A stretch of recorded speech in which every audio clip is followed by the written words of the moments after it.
Hello বন্ধুরা, আজকের বিষয়টা যে ই শ্রম কার্ড আপনি অনলাইন করেছিলেন, অর্থাৎ রেজিস্ট্রেশন কমপ্লিট করেছেন, কিন্তু এখন আর আপনার কাছে সেই ইউআরএন নাম্বারটা নাই, মানে ই শ্রম কার্ডটা আপনার কাছে হারিয়ে গেছে, কিংবা হয়তো আপনি মোবাইলে করে রেখেছিলেন কিন্তু সেটা কোনো কারণে হয়তো ডিলিট হয়ে গেছে। তো আপনারা সেই কার্ডটা আবার পুনরায় কী করে পাবেন? তো দেখুন, আমি গুগল স্ক্রিনে গিয়ে আপনাদেরকে দেখাচ্ছি। দেখুন, গুগলে গিয়ে লিখবেন ই শ্রম। দেখুন, ই শ্রম লেখার পর আপনারা সার্চ বাটনে ক্লিক করবেন। দেখুন, সার্চ বাটনে ক্লিক করার পর আপনাদের কাছে প্রথম যে লিঙ্কটা আসবে ই শ্রমে, আপনারা সেই প্রথম লিঙ্কে ক্লিক করবেন। দেখুন, আমি প্রথম লিঙ্কে ক্লিক করলাম। দেখুন, অনেকেই কিন্তু এটা বেশিরভাগ মানুষই এটা মোবাইলে করেছিলেন এবং মোবাইলে করার পর সেটা আর প্রিন্ট আউট করেননি। তো যখন এটা আর প্রিন্ট আউট করেননি, তখন এটা কোনো কারণে হয়তো মোবাইল রেস্টোর হয়ে গেছে, কিংবা কোনো কারণে সেটা ডিলিট হয়ে গেছে। তো আপনাদের কাছে এটা একটা বড় সমস্যা যে সেই আমি শ্রম কার্ডটা আবার কি করে ফিরে পাবো, এটার উপায় কী? তো তো দেখুন, কিভাবে এই শ্রম কার্ডটা আবার আপনি পুনরায় ফিরে পাবেন সেই বিষয়ে আজকের ভিডিওটা। তো দেখুন, সরাসরি আমরা গুগল থেকে আমরা এই পেজে চলে এসেছি। দেখুন, ishram.gov.in, যে অফিসিয়াল যে ওয়েবসাইট ই শ্রম কার্ডে, সেই অফিসিয়াল ওয়েবসাইটে আমরা চলে এসেছি। এখানে আসার পর আপনাকে যেটা করতে হবে, দেখুন, এটা একটু স্ক্রল ডাউন করার পর দেখুন ডান দিকে দেখুন, আমরা যখন প্রথম রেজিস্ট্রেশন করি তখন আমরা রেজিস্টার অন ই শ্রম এখানে আমরা ক্লিক করি। কিন্তু যখন এটা আমার অলরেডি যেহেতু আমার রেজিস্ট্রেশন করা আছে, কিন্তু বর্তমানে আমার কাছে হারিয়ে গেছে, আমি আর পাচ্ছি না, সেটাকে আমি পুনরায় কী করে পাবো সেই প্রসেসটা আমরা এখন অবলম্বন করব, তাই না? তো এর জন্য আমাকে যে আপডেট অপশানটা আছে, এই আপডেটে আমরা ক্লিক করব। তো দেখুন, আমি আপডেটে ক্লিক করছি। দেখুন, আপডেটে ক্লিক করার পর দেখুন, এটা এরকমভাবে একটি পেজ দেখাবে। এখানে আপনাকে বলছে, দেখুন, এটা আপনার কি যে হারিয়ে গেলে কিংবা কিছু হলে আপনাকে প্রথমে ইউএএন নাম্বার, যেটা সেই নাম্বারটা আপনাকে সর্বপ্রথম বের করতে হবে, তাই না? তো সেটা বের করার জন্য দেখুন, যেহেতু আমার কাছে প্রথমে ইউএএন নাম্বার চাইছে, কিন্তু আমার কাছে তো ইউএএন নাম্বার নাই, সেটা তো আমার কাছে হারিয়ে গেছে, তাই না? আমি তো ভুলে গেছি সেটা।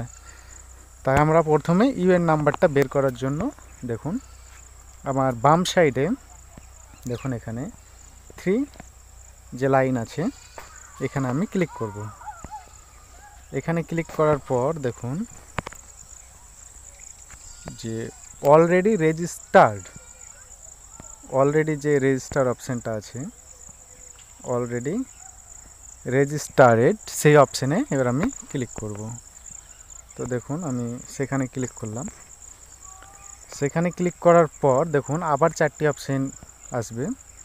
এবার আমরা করব নো নো ইয়োর ইউএএন, মানে আপনি ইউএএন না বিষয়ে কি জানতে চাইছেন সেটা এখানে বলছে, নো ইয়োর ইউএএন।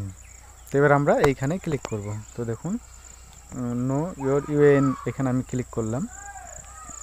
এখানে ক্লিক করার পর আপনার যে আধার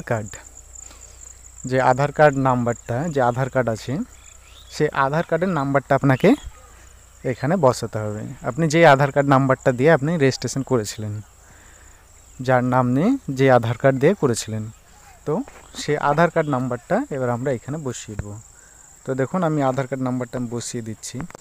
তো দেখুন, আমি কিন্তু এখানে আমার আধার নাম্বারটা আমি বসিয়ে দিয়েছি, এবং আধার নাম্বারটা বসানোর পর দেখুন আমি ক্যাপচার কোডটা এখানে বসিয়ে দিয়েছি। তারপর এবার সাবমিট অপশানে ক্লিক করব। তো দেখা যাক, এবার আমি সাবমিট অপশানে ক্লিক করছি। দেখুন তো দেখুন, ক্যাপচার কোড ভুল হওয়ার কারণে কিন্তু সেটা নিল না। তো পুনরায় আমি কিন্তু আবার সাবমিট অপশানে ক্লিক করছি। দেখুন সাবমিট অপশানে ক্লিক করার পর আপনার কাছে যে আধার কার্ডের সঙ্গে যে মোবাইল নাম্বারটা লিঙ্ক করা আছে সেই মোবাইল নাম্বারে একটি ওটিপি দেবেন। দেখুন আমার কাছে কিন্তু অলরেডি ওটিপি চলে এসছে। দেখুন 652 672।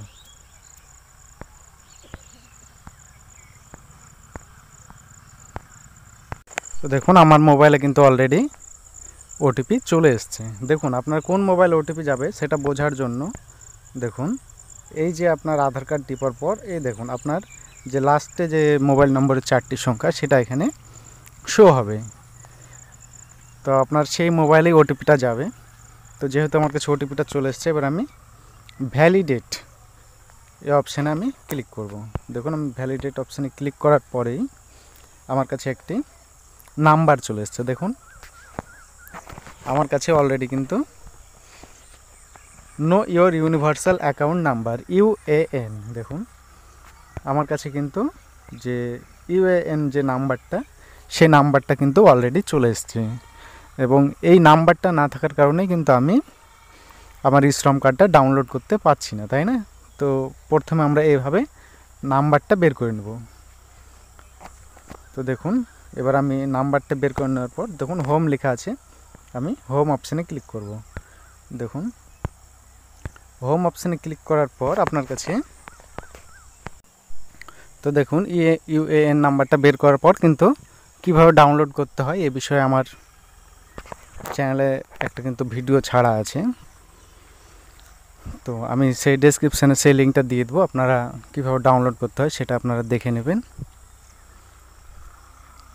তো এই ছিল আজকের ভিডিও, যে শ্রম কার্ড কীভাবে খুঁজে বের করবেন যদি ডিলিট হয়ে যায় কিংবা হারিয়ে যায়। তো আশা করি আপনাদের একটু হলেও এটা উপকার আসবে। আমার ভিডিওটা ভালো লাগলে আমার চ্যানেলটি লাইক, শেয়ার এবং সাবস্ক্রাইব করতে ভুলবেন না। সকলেই ভালো থাকবেন। এবং শ্রম কার্ডের বিষয়ে যদি আপনাদের আরও কোনো মন্তব্য থাকে তো আমাকে কমেন্ট করবেন, আমি সেই বিষয়ে ভিডিও বানিয়ে দেবো। তবে আরেকটা বিষয়, যে শ্রম কার্ড থেকে যখন কোনো টাকা পাওয়ার কোনো আপডেট আসবে তখন কিন্তু অবশ্যই আমরা সেটা জানিয়ে দেবো। সকলেই ভালো থাকবেন, সুস্থ থাকবেন। Bye bye.